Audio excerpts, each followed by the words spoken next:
What is up, my beautiful gemstones? Welcome back to my channel, and if you're new here, just welcome. My name is GemmaJade, but today we are going to be discussing the death of Erin Valenti. Did this woman die due to the Matrix? So this is a two-part video, but instead of making you guys wait until next week to watch the second part, I'm going to film it all right now, break it up into two videos, and release one right after the other.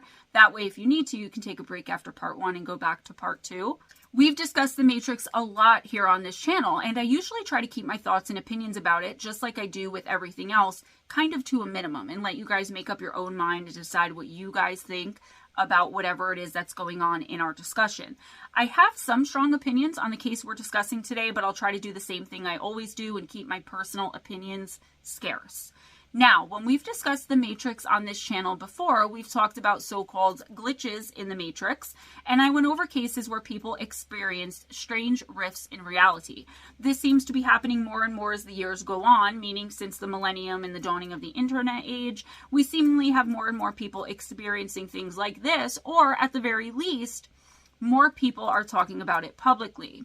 I personally believe glitches in the Matrix or rifts in reality are real and that they do happen, but mainly I believe it's usually cases of accidental timeline jumping on the part of the experiencer. They're traveling, usually by accident, to other dimensions and realities, but then ending up back here in our own reality again. Today's going to be a little different because I came across a case of a woman who was rumored to have been murdered because of her knowledge about the reality of the Matrix's existence. I can't even really explain it, and I tried to keep it as unconvoluted as possible, right? So I was going to do just a one-part video on this, and I tried to condense it as best I can to get it to my normal 45-minute to an hour-long runtime. It ended up being more than double that, so that's why I'm breaking it down into two separate videos, but I'm filming them, like I said, all today, so you can watch the first part and then the second part right after, or later on if you'd like to. With all that being said and all that to say, let's jump right in. It was October of 2019, and 33-year-old woman named Erin Valenti was found dead in the backseat of her rental car. Erin was a tech entrepreneur who had been making strides in the industry and who was admired by so many people who knew her and by so many others who didn't. The vehicle with her body in it was found on a residential street in San Jose, California. Of course, the authorities launched an immediate investigation into what happened to her, but her body showed no outward signs of trauma. All of her toxicology came back negative for any substances like alcohol, drugs, or prescription medications, and the police found no evidence at all of foul play.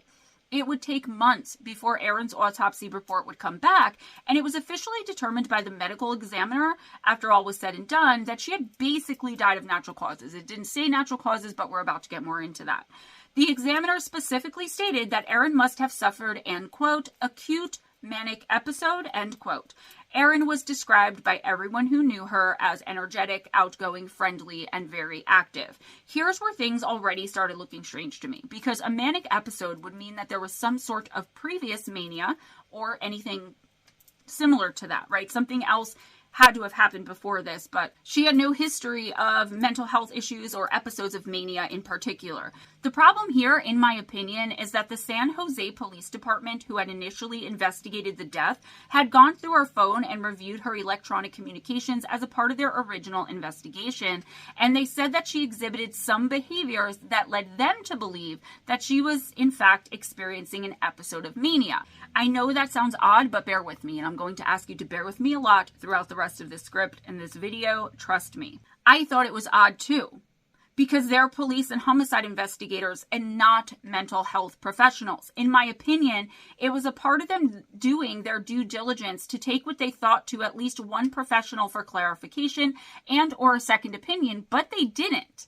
The police said that on the day of her disappearance, Erin had spoken to her husband, her parents, and several other people, and at times during those conversations, she had seemed somewhat confused, and then she would only moments later sound perfectly normal and confident again. She specifically told her mother, quote, "It's all a game. It's a thought experiment.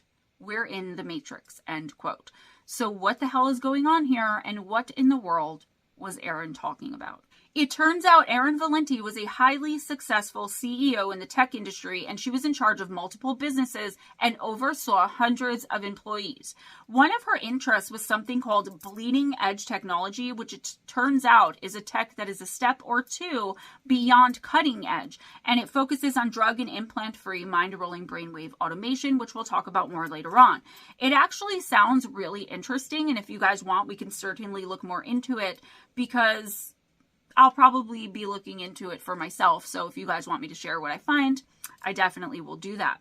Anyway, Erin's cause of death did seem very flimsy to most people, and they were speculating big time about how in the world a seemingly perfectly healthy young woman who was vibrant and active right up until the day she died could suddenly just die without any signs of trauma or any clues or evidence as to what happened to her. She was basically here one minute and dead the next, and that just doesn't make sense, at least not on the surface.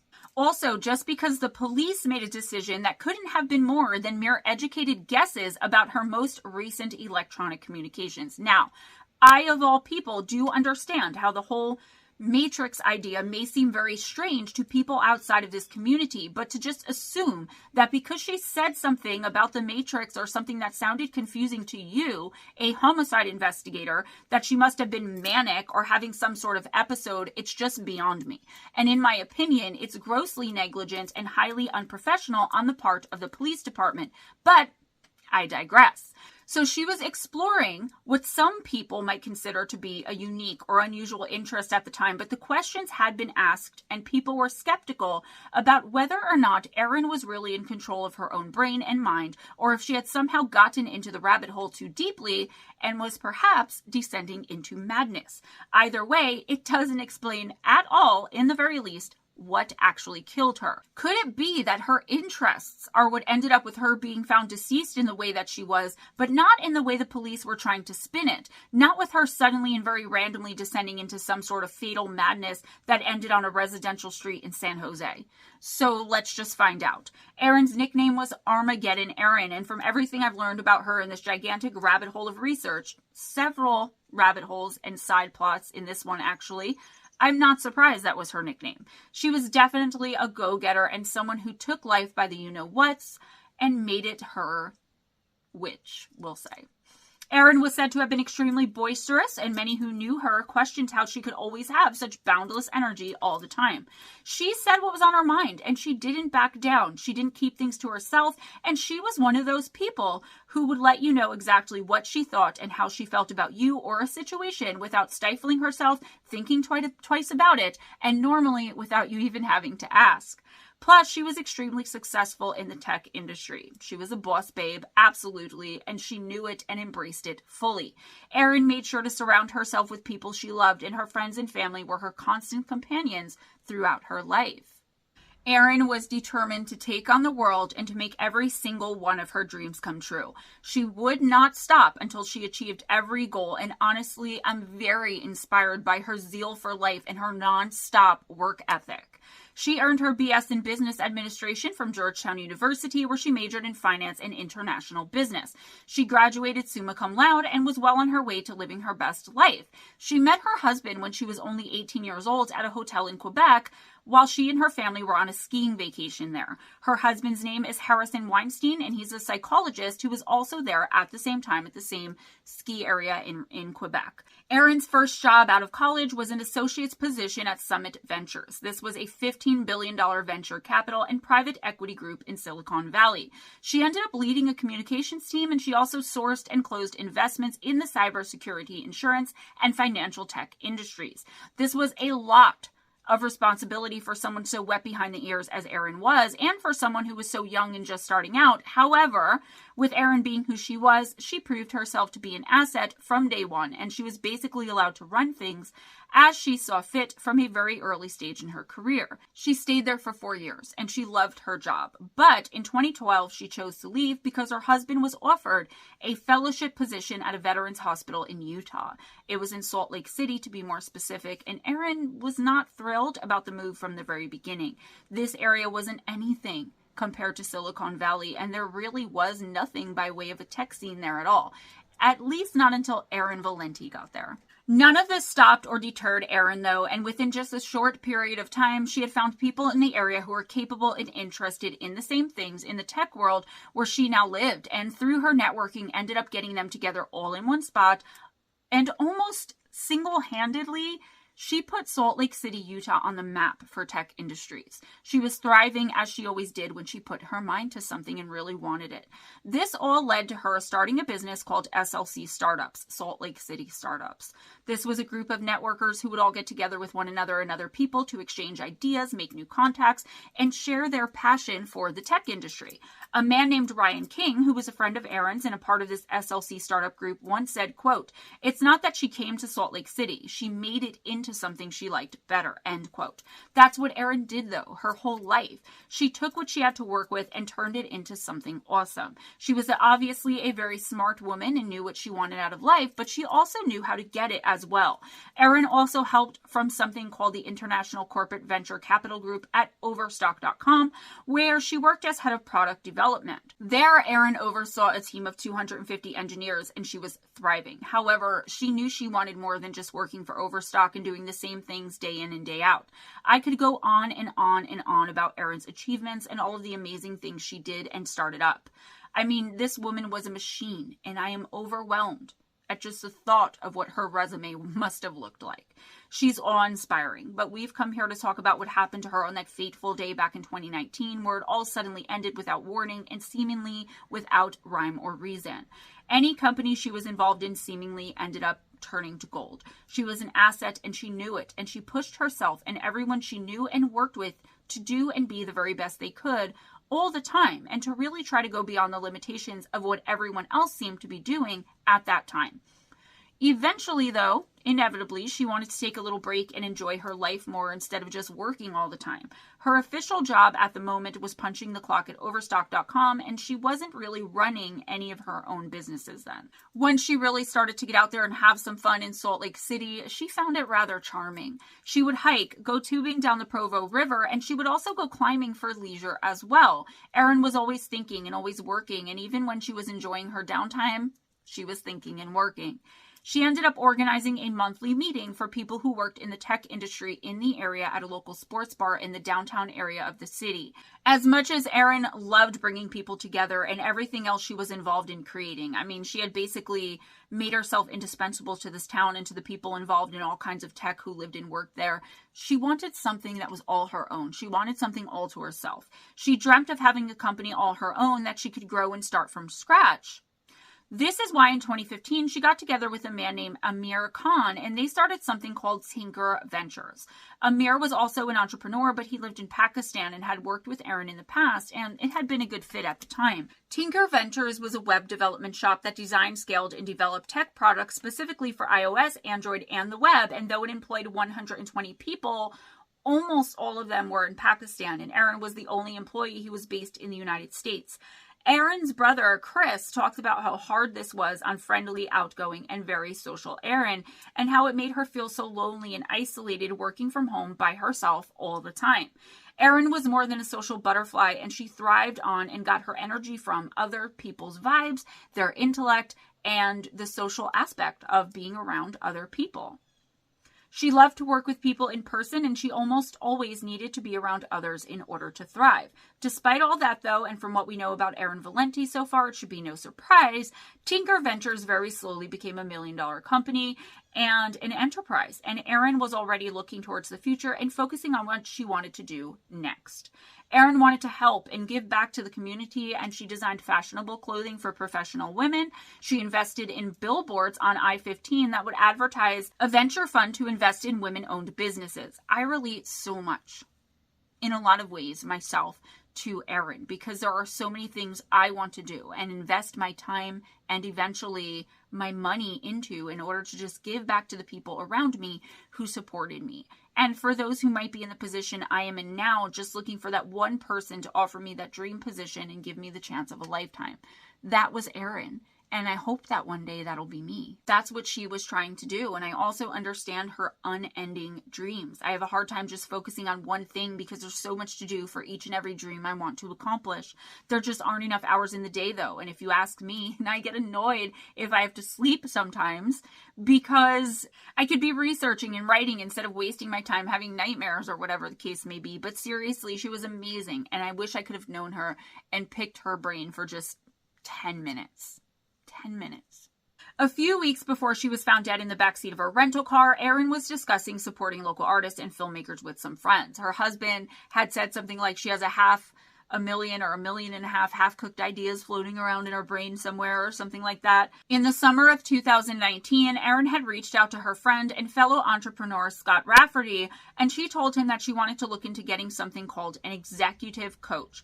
This is a person who gets together with team leaders and their crews, so to speak, and helps them to identify where their problems are. Like, they help them to spot and overcome any and all obstacles to their success. My goodness, guys, like, I need one of these people in my life. This is a fairly common thing to hire one of these people, and Scott already had one. Scott Rafferty was local to where Erin lived in Utah, but it was a very fortuitous coincidence, if one could call it that the executive coach that Scott was working with had been planning a retreat in Orange County, California. It would take place in the fall, and of course, Erin was immediately all in. She got herself registered for the retreat, which was happening in October of 2019. It was a 3-day seminar that was designed specifically for people like Erin, for business owners, and it was called Create Powerful. This retreat wasn't only happening in Orange County, but in the city of Laguna. That's amazing. And I've always been in love with Orange County, Laguna specifically. I just imagine it to be the most perfect place to live and to just be happy, right? All right, got a bit caught up in my daydream there. Back to Erin and Create Powerful, who had a mission statement or slogan of sorts that read, quote, "Where successful men and women come to terms with their perceived limits of their successes and their psychological boundaries that hold them back," end quote. Holy poop. I need this in my life. I need it. Does anyone know if there's anything like this happening in the greater northern New Jersey area, maybe upstate New York? Let me know. People who had attended this event already, because this wasn't the first Create Powerful event there was, had said it changed their lives in very powerful and meaningful ways. I had to check this place out, and their website is straight and to the point, just like Erin was herself. It said that, quote, "It isn't a feel-good seminar. It's not a seminar, and it's not designed to make attendees happier about who they are today. Create Powerful is a rigorous course that will provide you, as a committed participant, an opportunity to see, understand, and interact with the world in a new and powerful way. It's about moving beyond linear and circumstantial definitions of power to truly come to a new understanding of just how powerful you are as a human being and what this understanding will create for you as a possibility," end quote. That's not the end of it, guys. It had a few more sentences, but I had a very hard time finding this website, and I wonder if Create Powerful even exists anymore. I'm not sure. Could not find it. I had to go to other sources that covered this case closer to 2019 than I did and get the screenshots that they provided of this information. It's annoying because I wanted to personally read through what some of the attendees said, because this is where the whole matrix angle does come into play here. Lucky for us, I found someone who did just that, and because it's just quotes, I can take what they said and go from there. Oh, and by the way, it cost $6,000 to attend. Yeah, $6,000 US. 3 days. But it's in Laguna. It's at like the Ritz-Carlton, and apparently it opens your eyes and mind to the matrix completely. So this place also struck my interest because if you all know me, then you know that my ultimate plan is to open a spiritual retreat, and this place's mission statement sounds really good and a lot like the one I've been ruminating on since I downloaded the idea from my own spiritual retreat 2 years ago. All right, so some of the testimonials I found were really interesting, and like I said, this is where the matrix angle does kind of come into play if you didn't already figure that out from the mission statement on the website. Let's start with, quote, "This course changed my world. I now have access to being awake and recognizing when I am not," end quote. I'm a little annoyed because the person who I was able to find this information from, like, they were doing this video as kind of like a spooky thing for the channel, and that doesn't work for me. It shouldn't be like that for any of us. And I'm sure most of you watching, or hopefully already know that.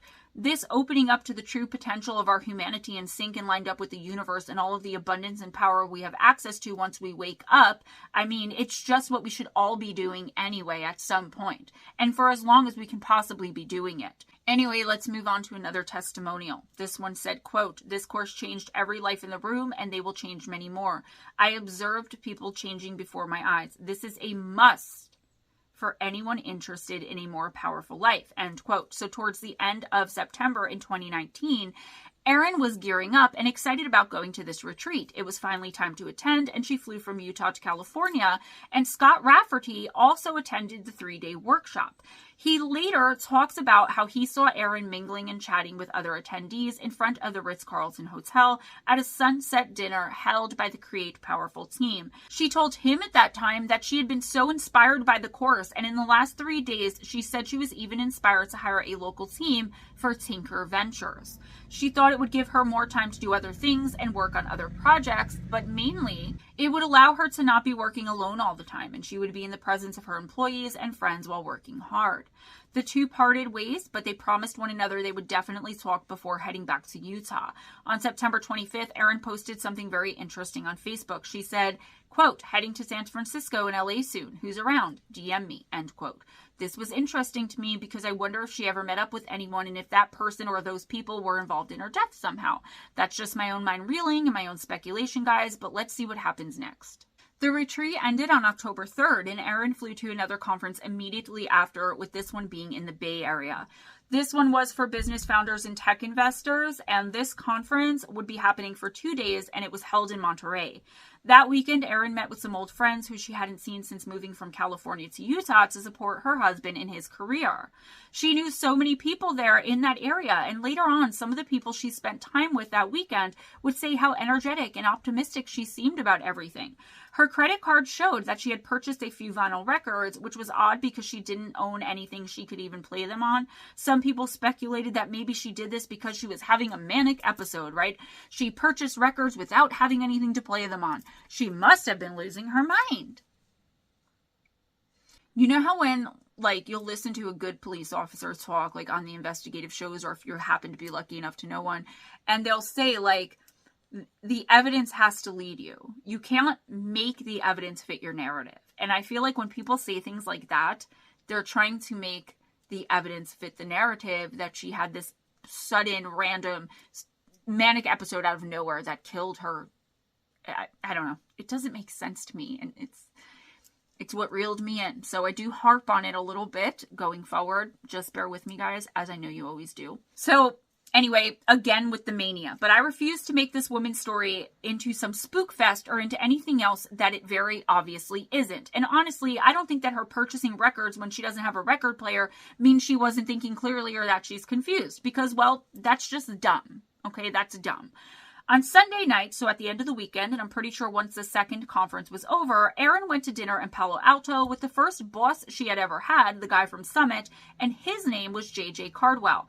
Erin, who was still, of course, very amped up and excited about the Change Power workshop, started discussing it with him and telling him all of her thoughts about it and how excited she was to get back home and utilize the knowledge she gained at Create Powerful with Tinker. So she wanted to utilize that information in Tinker. She thought she had it all figured out. JJ Cardwell would later say about that dinner and his conversation with Erin during it, quote, "She cared deeply about Tinker and it mattered a lot to her identity. She was very committed to the continued path there, but she realized she could do both. She had elevated enough as an executive and as an entrepreneur that she realized she didn't have to be one thing. Any normal human can be one thing," end quote. So, as we can see so far just from the quotes in this video, that people really cared deeply for and really, truly believed in Erin. It's also safe to say that the Change Powerful workshop had the desired effect on her. It did what it was meant to do, at the very least in her case, as is evident by how excited she was about it. Her mind must have been super open. On Monday, the 7th of October, Erin decided to meet with another former work friend named Dean Jacobson from Summit sometime in the afternoon. They met on Sand Hill Road in Palo Alto, but it turned out that he wasn't the last person to hear from her. Or maybe he wasn't. It gets so iffy and weird, guys. I'm sorry. I did the best I could with like the timeline here. At the very least, it's believed he wasn't the last person to have seen her, which is what I think the authorities originally thought. Several of my sources made a great point, and admittedly, it's a point I push all the time when we talk about the last person to see someone alive. And it's like, no, the killer would be the last person to see someone alive. So while I know that people mean besides the killer, I think that is just a bad way to phrase that, and it's overused, right? I wonder if there was foul play involved here, but let's get deeper into the mystery before we start getting into all of that. So Erin met Dean. They had lunch or dinner. It was sometime, I believe, around like 3 in the afternoon, but I'm not 100% sure. Like I said, the timeline was iffy, and everything was fine. Erin was supposed to fly back to Utah that night, on the night of the 7th, because she was planning on attending a ceremony where she would be receiving some sort of award for everything she had done, accomplished, and contributed to the tech world there in Utah. Erin called her mother after she and Dean had lunch, and that was around 3:30 in the afternoon, so there you go, it was lunch. Erin said she was walking around the streets trying to find her rental car, which was a gray Nissan Murano. Obviously, she couldn't go anywhere, let alone get to the airport for her flight, if she didn't have or couldn't find her vehicle. She explained she was pretty sure she had only parked it around the corner from where she and Dean had had lunch, but that she must have been mistaken because it wasn't where she thought she had left it. It was around dinner time when she called her parents again, who were out to dinner themselves, celebrating an occasion. I think it was their anniversary or something like that. And she told them that she had finally found her rental car and that she was driving to the airport so that she can catch her flight back home. From her last known location on Sand Hill Road, the airport was actually really close. It was less than a 30-minute drive, but her mother said that this is when she first noticed that something was wrong with her daughter. There had been no signs or clues that anything might have been wrong with Erin up to that point, except maybe her kind of losing her rental car. But then again, that happens. How many times have you forgotten where you parked when you were at like Walmart or something? Her mom insisted that as the conversation wore on, Erin's behavior became stranger and stranger. Apparently, while talking to her mother, Erin was moving quickly from one topic of conversation to the next and talking much faster than she normally did. It was like she was confused or just out of sorts, and she wasn't making much sense, if any at all. Erin had initially mentioned that she had stopped to fuel her vehicle about 10 minutes before she had gotten on the phone with them, but then during that fast-paced and rapidly moving conversation, she said she needed to stop for gas because she was almost running on E. She then said suddenly that she was going to miss her flight, which she had kind of been on the right track or like on the right timeline to getting there on time and everything being okay, and now suddenly she wasn't. Apparently, her mother was so concerned that she called Erin's husband, who remember was a doctor and the mom herself was a nurse, and insisted he check in with his wife immediately. She was really concerned at that point and probably feeling really helpless because Erin wasn't anywhere close, I don't think, to where the mom could just go and make sure she was okay herself in person. All night long, until midnight, Erin's parents and husband went back and forth with her, taking turns talking to her on the phone, and as they did and as the night progressed, the calls got more and more disturbing to them. The things she was saying started to make less and less sense to them, and her behavior was described as becoming more erratic by the minute. I wish I had more than just, 1 or 2 vague quotes. I wish they had released. Well, I guess they wouldn't have had it recorded. I wish there was some way we could hear what she was saying. Is this really some bizarre and very upsetting stuff? Or is she talking about what we talk about here all the time? I really would like to know. But I guess we never will. If Create Powerful still exists, maybe I'll make that another one of my goals and let y'all know. So this is when Erin told her mother that lovely quote I mentioned in the beginning. She said, quote, "It's all a game. It's a thought experiment. We're in the Matrix. Are you in on it?" End quote. At another point in the conversation, Erin was asked where she was and what she was doing, where she was planning on going since she'd missed her flight, etc. And she responded that she was just aimlessly driving around because she said her GPS wasn't working. The rental vehicle, unfortunately, didn't have an activated GPS system in it, but the Missing Pieces Network has reported her cell phone data because the police weren't telling anyone whether or not they were able to use her cell phone data to track her location that night. It was 2019 though, so it makes sense that she would have had a smartphone, but I don't know how all of that works. Like if the location was turned off and I have no information stating whether or not she had her location on, and if someone can still be tracked if law enforcement really needed to do so, even if their locations was turned off on purpose or without them realizing it. I don't know how all that works. So the Missing Pieces Network did release some information that cleared a little bit of this up at least, and they said that her last known location, based on where her cell phone was pinging, was near the Almaden Expressway and Camden Ave in San Jose, and that was also right around midnight. This location was approximately 15 minutes or less away from the airport. Erin's mother, whose name is Whitey, actually asked her daughter if she had taken any drugs or if she was under the influence of alcohol. She also asked if she had taken any food or drink from someone she didn't know. She knew something was very wrong, and I can't even imagine the concern she had for her daughter in those moments. I do wonder why she would ask Erin, knowing what we know about Erin, if she had taken drugs. You know, I'm not suggesting that Erin ever had any kind of real drug problem, but I don't know. Like, if my kid was 33, if my child was Erin, I wouldn't have even asked. You know she's not doing drugs, right? Or was there a reason her mom asked? This is just something that kind of hit my brain the wrong way, and I was kind of massaging around in there, so I don't know. Erin said she did not take food from someone she didn't know or trust, or drinks. She wasn't drinking. She wasn't doing drugs. She said that she hadn't consumed anything unusual or out of the ordinary. Harrison, Erin's husband, called the San Jose Police Department and asked them to call his wife on her cell phone and do a welfare check that way, because everyone was so concerned by the things she was saying and her overall and general behavior and demeanor. An officer did eventually get in touch with Erin on the phone, but she laughed it off and said that she was fine and had only been joking around and messing with her family. So she had the presence of mind to tell the police officers that, yeah, like, I was only kidding, you know, with my mom about the Matrix, ha ha ha. You know, obviously I don't think that was the case, but someone in a manic episode going to be able to think that quickly so they don't get in trouble or have to deal with the police? I don't think so. I don't know, though. Not a doctor, so... It was right after that call, right around midnight, that Erin's phone was either shut off on purpose or the battery died, because all calls and attempts to contact her after that went right to her voicemail. Erin didn't return her rental car, she hadn't made it onto her flight, and when they announced her name on the 8th for her Women in Tech Award, she was nowhere to be seen and hadn't been heard from since the strange phone calls the night or early morning, having been midnight before. Harrison tried reporting his wife as missing to the San Jose Police Department right away, but of course, and as usual, the SJPD had better things to do than to worry about a missing adult. They did take the report, but they classified her as voluntarily missing based solely on the fact that she wasn't a minor. And I mentioned this later in the script, they actually didn't take the report. They told him she's an adult, she's probably stressed, she'll be back, don't worry about it, she's not missing. They wouldn't even agree that she was missing at that point. The police involved told her husband and her family that it was more than likely she had been stressed and just needed to take a break and not be around anyone for a few days, and that she's going to turn back up. Don't worry about it. This really pisses me off because the police do this all the time. And it's just like, how the hell do they know a person better than the person's family, and just based on other cases they've dealt with and been involved in before regarding completely different people? People are different.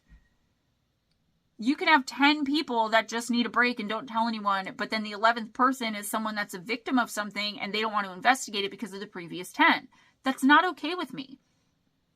I hate when they do this because every single case should be treated based on the details provided by the family or whoever reports the person as missing, and not on some sort of scale of probability that lazy cops decide to go by and waste the precious time of this person who could be being the victim of something at that time. Who knows how many people who could have been saved ended up losing their lives because of police like this, who think they know much better than a person's husband or their parents how they're behaving and whether or not it's normal behavior for them.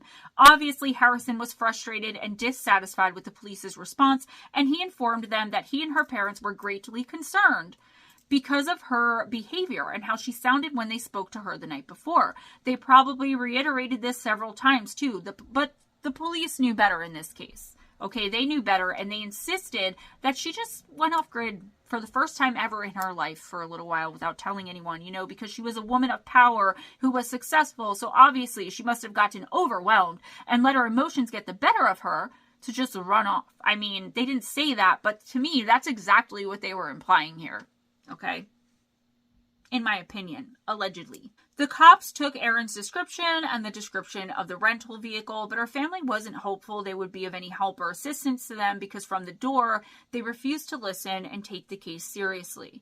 Based on those intuitive feelings, Harrison flew to California himself the very next day on October 9th, and her parents followed him there afterwards. They posted about the disappearance and strange circumstances to Facebook and reached out to the community of San Jose and the locals, figuring maybe someone out there would have a clue or a lead since the police weren't doing their job and investigating at all.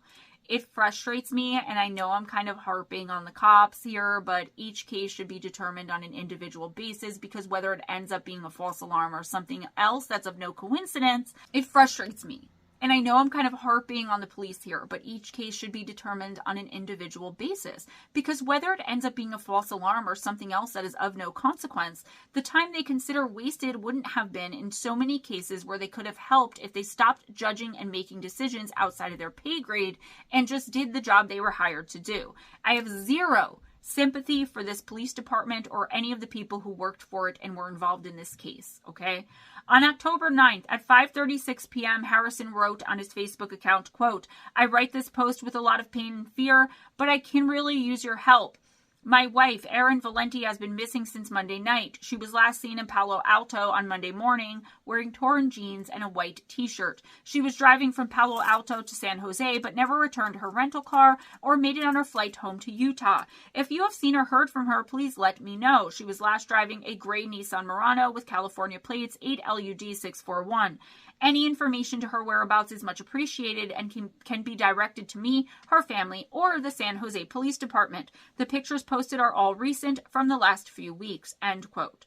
People are usually really good when it comes to trying to help in situations like this, and the locals immediately got to work trying their best to help in any way that they could.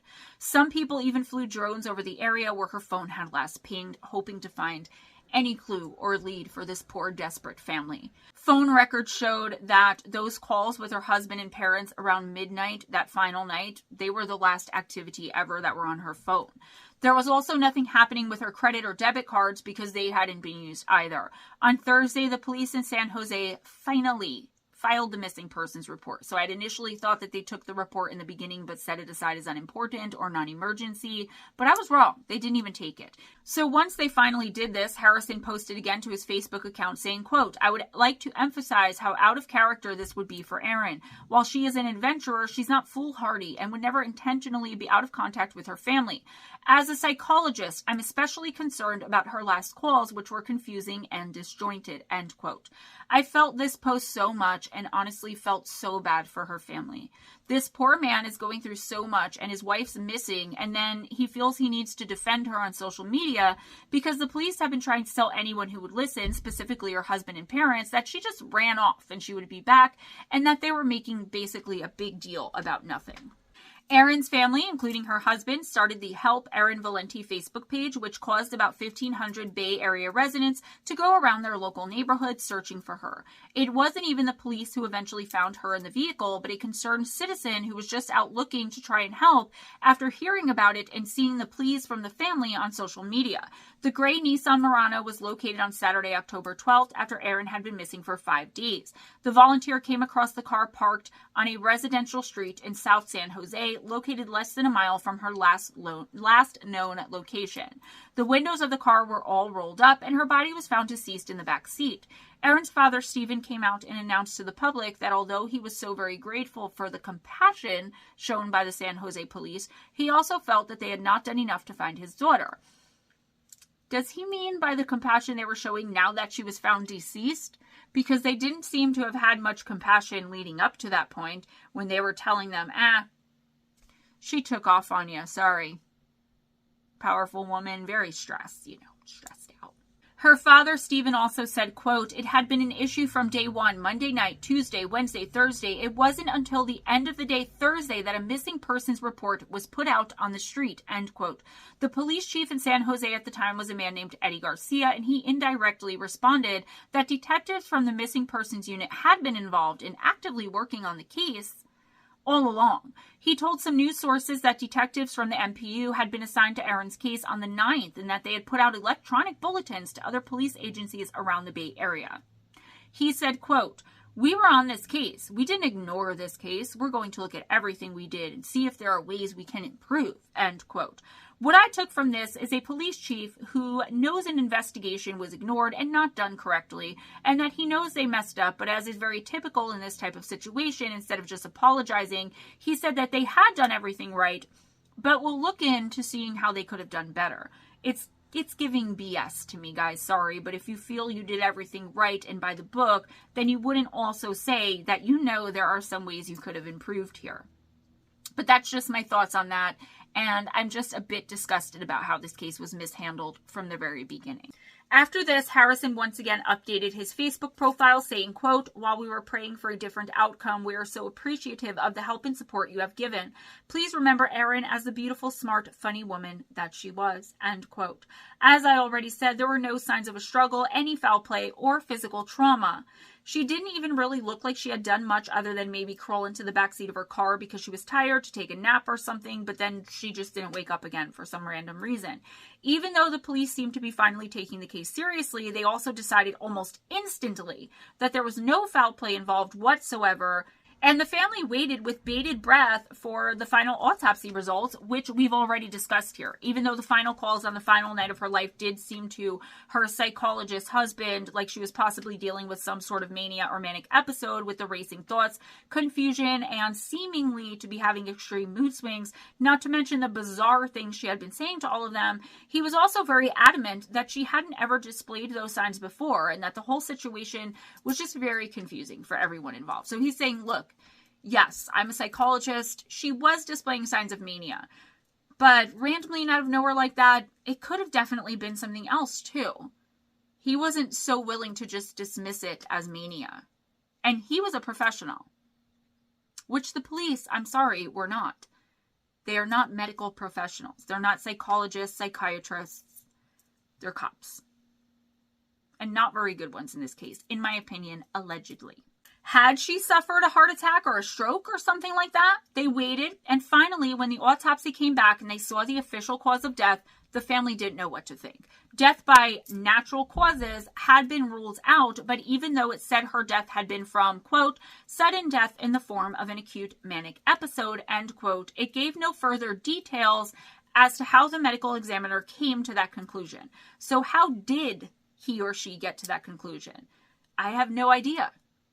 I have no clue, because it had also come to light that Erin had dealt with a thyroid condition that she was prescribed meds for, and the autopsy did take note of the fact and said it could have contributed somehow, in some way, possibly, maybe at some point, to her death. But again, the report gave no supporting evidence or any more details as to why they felt that way in the first place. The official report also said that the blood samples taken from her body had not been satisfactory for analysis to show whether or not she had been taking her prescribed medication for the thyroid condition. This angered me a bit, because most sources that I came across very definitively said that she had no drugs, alcohol, or prescription medications in her system at the time of her death. But then I came across the actual autopsy, and while it did say that, it also said that they couldn't be sure if her prescribed medication was in her system or not.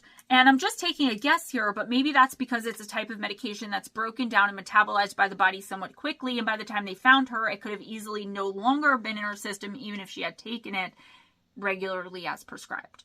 Does that make sense? It's also completely possible that she had stopped taking the thyroid medication on her own, but honestly, it's all just a jumbled mess of big words, and no one really knew anything for sure. Now, here's where things get a little prickly for me, guys. So, the police reviewed all of Erin's electronic correspondence in the days leading up to her death, and up to the final phone calls between her and her parents and her husband. They took what they were told about those communications by Erin's parents and her husband Harrison, and then turned it to say that she was more than likely suffering some sort of manic episode that somehow, but no details were given, killed her. And in my opinion, it was just them jumping on the first thing that sounded like it could be spun reasonably enough for them to be able to close the case and sweep their crappy job of delivering justice to and helping this family from the very beginning, their complete and total disinterest in helping Erin's family as quickly as possible, so they and everyone else would be able to move on without facing any consequences for it. The police opined that her final manic episode, the only one she'd ever had, and according to them, the one that killed her, was pertaining to and caused by a previously undiagnosed medical condition having to do with mania, but just that no one ever noticed before. So her psychologist husband, who lived with her all of those years, never noticed his wife had mania before. In all their years of marriage, she had never once displayed any types of behaviors to make him even think for a second something like this was what was happening with her. I call BS. So, just in the interest of giving you all of the information I possibly can, despite my official opinion that the police messed up and were just trying to close the case as swiftly as possible, so no one looked into their negligence any further, I did an internet search to see what this official cause of death really actually means. So, what I found is, most commonly when dealing with this particular official cause of death, the most common actual cause of death for acute mania is dehydration and hypochloremia. Hypochloremia is caused by a low level of chloride in the body, which usually happens because of excessive vomiting, which then leads to fluid loss, which then leads to the dehydration. It's known to cause nausea, so that makes sense. While a blood test can confirm whether or not someone has experienced hypochloremia, we don't know if Erin's blood was tested for it, and if it was, we don't know what the results were.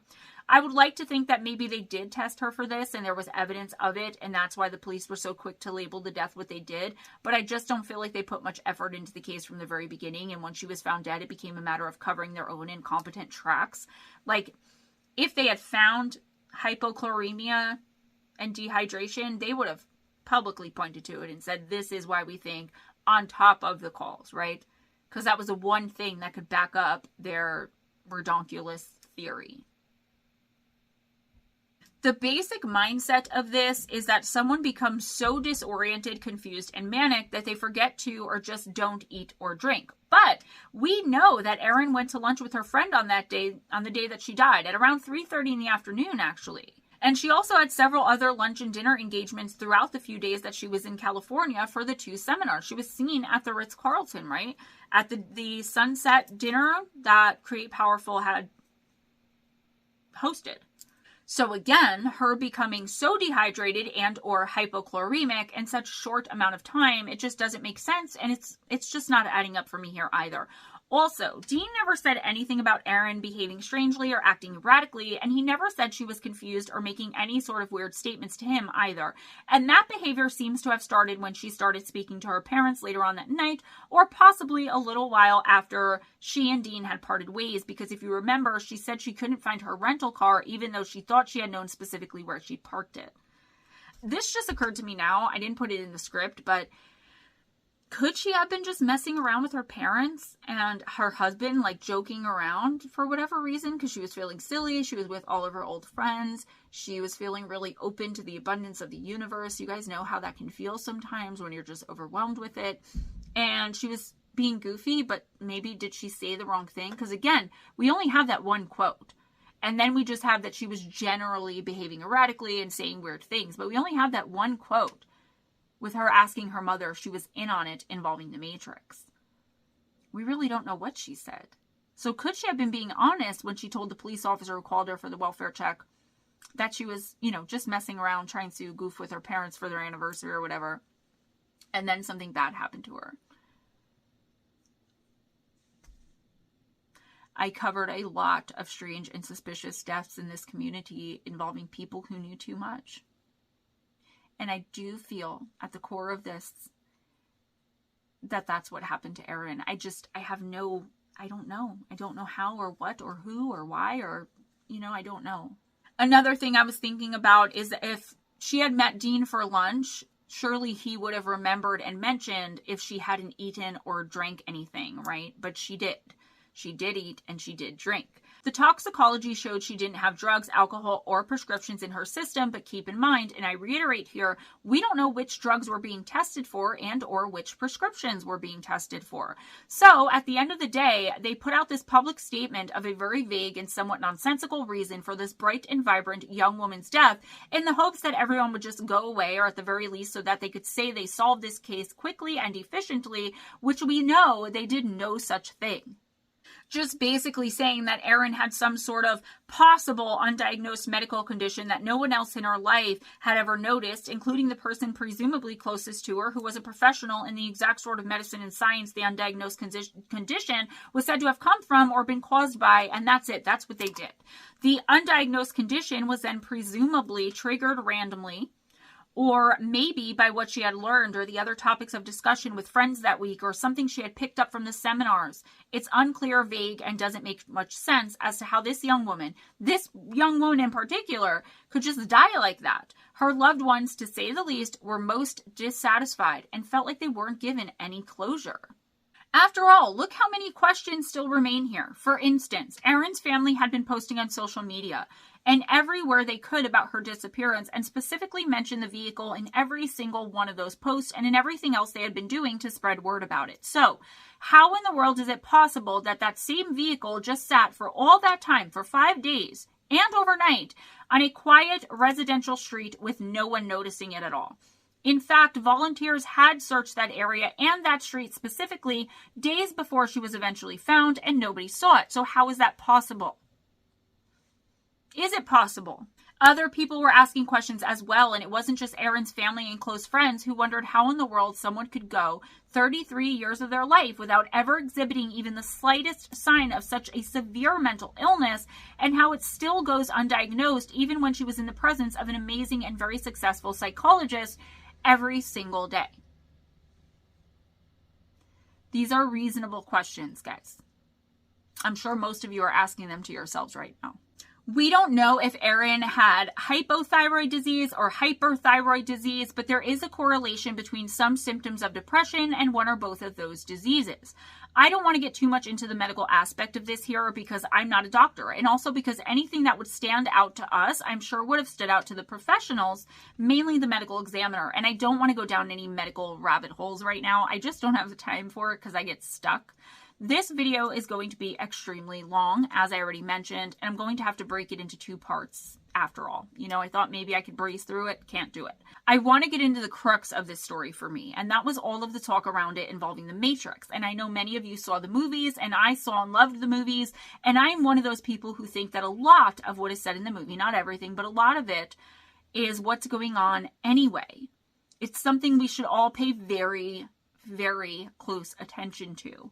I'll leave it at that for now because it isn't really safe to see that much about it. I'm not out here trying to get myself investigated or in trouble. But if you haven't ever seen the Matrix movies, I highly recommend watching at least part 1 because I believe that's where most of the important information is and where a lot of the truth lies. That is all I have for you on this video for now. I'm going to be filming part 2 and releasing it immediately after this one, so y'all don't have to wait a week. Just go recuperate, digest all of this information, and come back for part 2. I'm going to be releasing it an hour after this one starts, so it should be starting right around the time you end this if you watch it in the premiere, all right? Be kind to each other, guys. It doesn't cost anything. Be kind to yourselves and never accept anything less than others being kind to you. If nobody told you today, you're amazing. You've got this. Check out the description box for some important links, ways to donate to the channel, PayPal, Cash App. My Patreon is back up and running. I'm still figuring out what I'm going to do for that, but you still get, if you pledge $20 or more, the once a month general intuitive oracle reading free for that $20 donation, I guess you could say. Also, pick up my books, Kindle, paperback, and Amazon. They're all in the description box. There are live streams on this channel.